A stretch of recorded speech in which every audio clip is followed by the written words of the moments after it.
দৈনিক লাখো কণ্ঠ। আমি ফোন পাইছি সকাল 6টার দিকে। আমার বাসা হচ্ছে কেরানীগঞ্জ। সেখান থেকে আসছি, আসা দেখলাম আগুনটা ছিল পিছনে। তখন আগুনটা ছিল মহানগরীতে, বঙ্গমার্কেটে আগুন লাগে নাই। আস্তে আস্তে আস্তে আস্তে আগুনটা আর সামনে আগাইছে, আগাইতে আগাইতে আধা ঘন্টার মধ্যে পুরো শেষ সব, আধা ঘন্টার মধ্যে।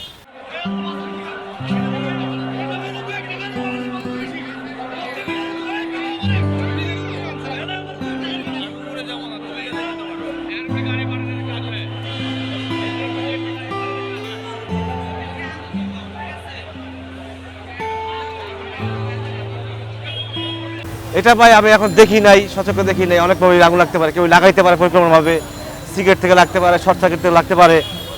আর যে সময় লাগছে সে সময় তো মার্কেটে মানুষ ছিল না, সিয়ারির পরপরই লাগছে আগুনটা। আর মার্কেট খোলে আপনার 8টার দিকে, তখন মানুষজন আসে। আমার দেশের বাড়ি বিক্রমপুর, লোহজন। ব্যবসার সাথে আমি জড়িত প্রায় 13 বছর। বঙ্গ মার্কেটে 3 ভাই ব্যবসা করি, 3 দোকানে, 3 আমাদের কেনা। 3 ভাই কত ফকির হয়ে গেলাম এখন। আমার দোকানের বেরো ছিল 40 লাখ, আর আমার বাইরটা ছিল প্রায় 60 লাখ। মানে এক থেকে 1.5 কোটি টাকা সম্পদ ক্ষতিছে আর কি। এখন যদি মাননীয় প্রধানমন্ত্রী আমাদের জন্য কিছু করে, আমরা তো এখন আমাদের বউ বাচ্চা আছে, বাসা বাড়ি আছে, সংসার আছে, পোলাপাইন আছে, কি করবো বুঝতেই পারতেছি না। মাথায় এখন কিছু আসতেছে না, এখন তো পুরাই ফকির। সরকারের কাছে আকুল আবেদন, তিনি যেন শক্তি হাতে আমাদের একটু দয়া করে আর কি। তাহলে আমাদের আর দয়া করার মতো কেউ নাই, উপর আল্লাহ ছাড়া আর প্রধানমন্ত্রী ছাড়া।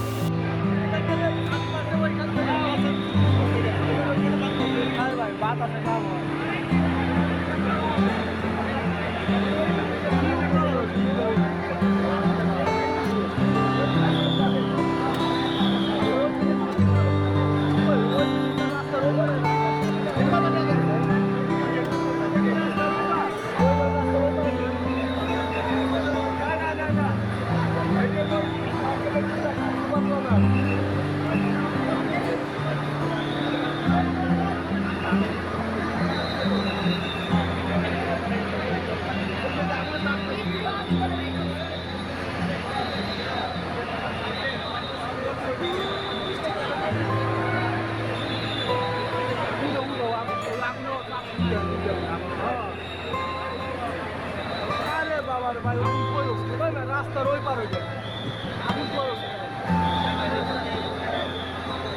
ভালো করে ভাই।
আমার 3টা দোকান ছিল কিনা, জমিদারে কিনা।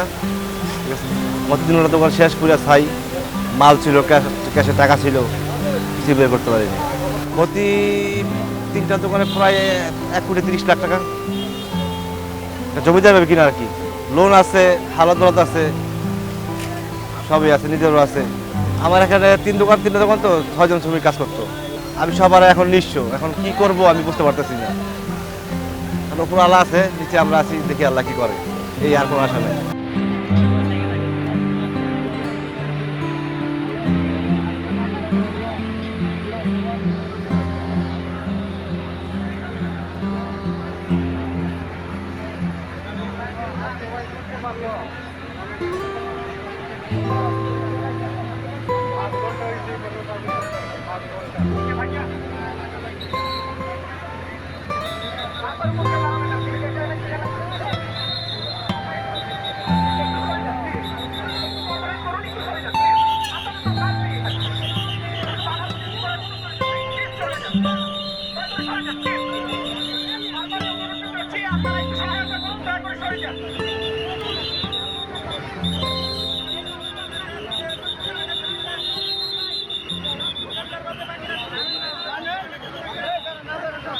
ভাই